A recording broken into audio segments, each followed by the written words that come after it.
मित्रांनो नमस्कार, मी विक्रांत जोशी आणि ऑफ द रेकॉर्ड या यूट्यूब चॅनलवर आपले स्वागत आहे. आज दोन अतिशय गंभीर विषय घेतले आहेत आणि त्याचा गाभा आहे विश्वास. पहिला आहे मंदिरातल्या देणग्या. आपण जे देणग्या देतो ते. तर कसं झालं आहे, आपल्या भारत हा एक आहे ना फार इमोशनल आणि रिलिजियस देश आहे. आपल्या इथे देव आणि देवाला मानणारे म्हणजे बहुसंख्य लोक आहेत. 80% हिंदू आहेत, बाकीचे इतर जातीचे लोक राहतात. आणि आपल्याला सगळ्यांना एक फेथ आहे. एका म्हणजे कोणाची अल्लावर असते, कोणाची गणपती बाप्पावर असते, कोणाची एक जीजस क्राइस्टवर असते. असे वेगवेगळ्या लोकांचे वेगवेगळ्या ठिकाणी फेथ आहेत. आणि झालं काय आहे, या फेथवर म्हणजे आपल्या या आपण ज्याच्यावर खूप प्रेम करतो अशा देवावर आपण जेव्हा काही आपलं प्रेम दाखवतो त्याच्यावरच आता प्रश्न निर्माण होऊ लागलेत. सगळ्यात पहिले आपल्याला जो झटका बसला तो होता जेव्हा तिरुपती बालाजी जिथे आपण दर्शनाला जायचो त्या बालाजी देवाच्या तिथे त्या लाडूमध्ये ते सगळं गाईचं चरबीचं वगैरे प्रकरण बाहेर आलं. दुसरं अयोध्या, जिथे राम मंदिर आपल्या मोदी साहेबांनी आपल्याला बांधून दाखवलं, भाजपनी बांधून दाखवलं, तिथे ज्या देणग्या आपण दिल्या, डोनेशन्स आपण जे दिले त्यात चोऱ्या आढळल्या.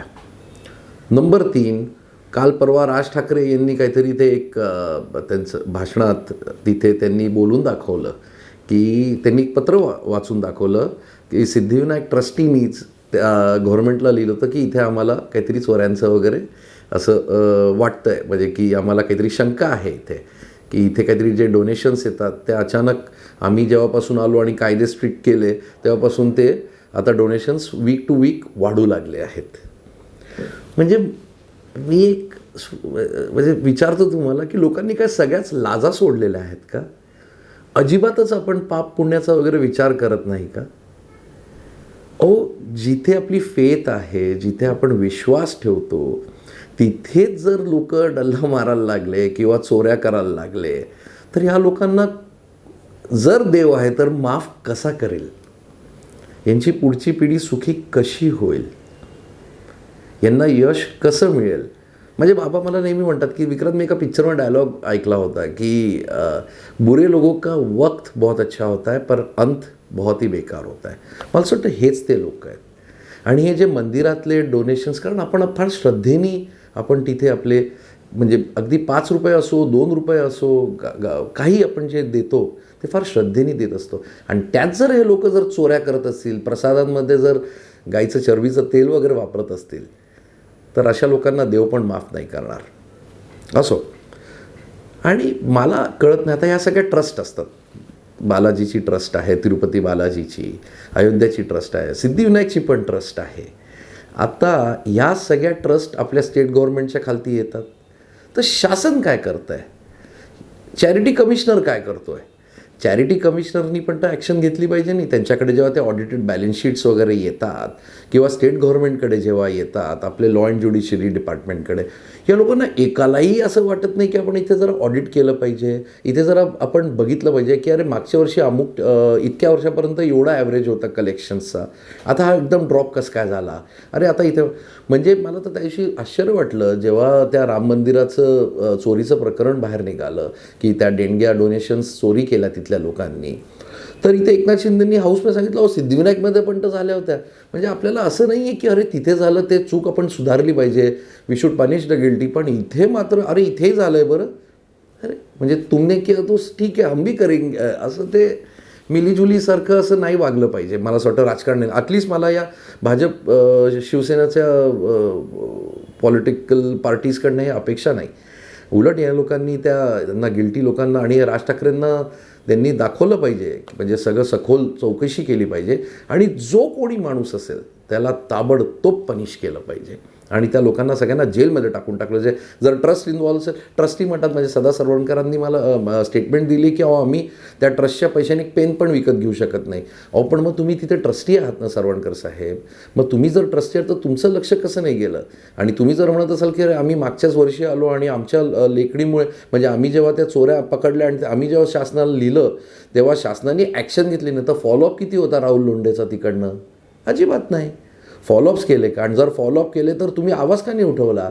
एवढ्या सगळ्या प्रकरणात सगळे शिवसेनेचे मंत्री भाजपवर चढतात, पण या प्रकरणात तुम्ही लोकांनी का नाही जाब विचारला की अहो आम्ही तुम्हाला 6 महिने झाले पत्र दिलं आहे, तुम्ही अजून काही ॲक्शन का नाही घेतली? तुम्ही चॅरिटेबल कमिशनरकडे गेलात का? तुम्ही योग्य एजन्सीजकडे गेलात का? तुम्ही पोलिसात तक्रारी नोंदवल्या का? या सगळ्या प्रश्नांचं उत्तर आहे. पण आणि ट्रस्टी म्हणून तुमच्याकडे पण तर जबाबदाऱ्या आहेत ना या सगळ्या चोऱ्या थांबवण्याच्या किंवा थांबवल्या. झालं कसं? तुम्ही म्हणता, मी पेपरमध्ये वाचले तुमच्या स्टेटमेंट्स की आम्ही खूप चेकपॉईंट्स वगैरे ठेवले. छान आहे, म्हणजे अतिशय आनंद आहे आणि we salute you for that. पण सरवणकर साहेब, तुम्हाला पण तिथे योग्य तरीकेने गव्हर्नमेंटची फॉलोअप करावं लागेल. जर गव्हर्नमेंटच उत्तर देत नाही आणि तुम्हीच गव्हर्नमेंटमध्ये आहात ना, एकनाथ शिंदे तुम्ही एकनाथ शिंदेंच्याच पक्षातमध्ये आहात ना, तर एकनाथ शिंदेंच्या मागे लागा. शिंदेसाहेब जरा हे गव्हर्नमेंटमध्ये हा डिपार्टमेंट मला उत्तर देत नाही आहे, तसं थोडंसं करून बघा. मग बघू. आमच्या विश्वासाला तडा नका बसू देऊ साहेब, कारण आमच्या इथे म्हणजे सिद्धिविनायक म्हणजे आमचं दैवत आहे, असं आमच्या विश्वासाशी आमच्या श्रद्धेशी नका खेळू. कोणतीही ट्रस्ट असो. आणि समजा इतर सिद्धिविनायक, अयोध्या, तिरुपती हे सगळ्या मोठमोठ्या संस्था, लहान लहान संस्था काय करत असतील बापरे. एनिवेज, सेकंड मी म्हणालो होतो ना, आजचा विश्वास हा मूळ गाभा आहे. अभिजित दिपके, कॉक्रोच जनता पार्टीचे फाउंडर. मी माझ्या ब्लॉग्समध्ये नेहमी लिहित आलो होतो की मी याच्याबरोबर होतो जोपर्यंत ते चांगले स्टुडंट्सचा तो विषय मांडत होता, फेअरनेस मागत होता. मग जेव्हा त्यांनी ते एक्झामिनेशन्सचं सगळं बाहेर नीटचं जे ते आंदोलनं केली, शांततेत स्टुडंट्स आंदोलन करणाऱ्यांच्या पाठीशी मी होतो. त्यात ते बदमाश वगैरे पडले, मग नंतर जे पोलिसांनी केलं त्यात मी अगदी समर्थ आहे माझं त्या पोलिसांच्या मागे. पण मला एक लक्षात नाही आलं, आज अभिजित दिपकेचा आज एक व्हिडिओ आला आहे.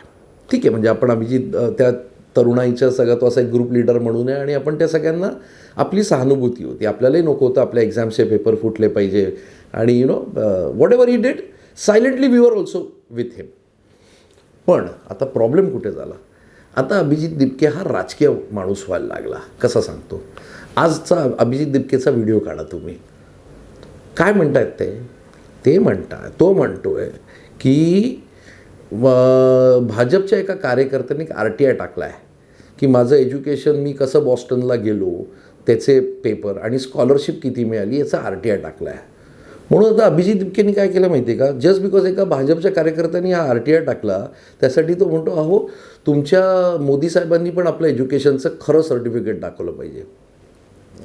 म्हटलं अरे काय लायकी वगैरे आहे नाही, म्हणजे कोणी उठतं नाही. अहो ते देशाचे पंतप्रधान आहेत, तुम्ही तुमच्या गावातल्या आमदारांना बोलू शकत नाही आणि तुम्ही डायरेक्ट पंतप्रधानांशी आपली तुलना करायला लागली. म्हणजे असंच झालं. तर मोदी आणि भाजपसाठी कसं झालं, एक राहुल गांधी होते, एक ममता बॅनर्जी होती, एक अरविंद केजरीवाल आहे, आता चौथा हा अभिजित दिपके. कारण अजेंडा लक्षात यायला लागले. तुम्ही हे बघा, ऑपोजिशन असलंच पाहिजे, डेमोक्रेसीसाठी अत्यंत गरजेचं असतं ऑपोजिशन असणं. आता या देशात ऑपोजिशन हे कलर्ड ऑपोजिशन आहे. यांना अँटी भारत मी उपमा देतो. खूपशे लोक आहेत जे anti Bharat they do anti Bharat agenda राबवतात. पण तुम्ही कन्स्ट्रक्टिव्ह जर क्रिटिसिझम केलं, हे बघा ज्या दिवशी अभिजित दिपकेंनी ते पूर्ण सगळं आंदोलन उभं केलं, जोपर्यंत त्याला कोणता राजकीय रंग नव्हता ना, तोपर्यंत सगळे त्यांच्याबरोबर होते. अगदी ट्विटरपासून इंस्टाग्राम तुम्ही उघडा, सगळीकडे त्याला प्रोत्साहन देणारे मेसेजेस होते. पण आता त्याचा राजकीय रंग दिसायला लागला. आणि कसं आहे, मोदी भक्तांसाठी किंवा आम जनतेसाठी जे पंतप्रधान तुम्ही ज्याला काही विचारताय ते अयोग्य नाही.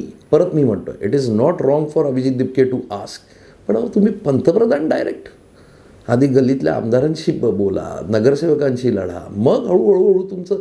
आणि मग म्हणजे कसं होतं माहिती का, अभिजित दिपके तुमचं आम्हाला थोडासा वास यायला लागतो की अरे मग हा स्पॉन्सर्ड आहे का, मग हा कोणाच्या अजून is he talking on someone else's behalf, असे प्रश्न निर्माण होतात.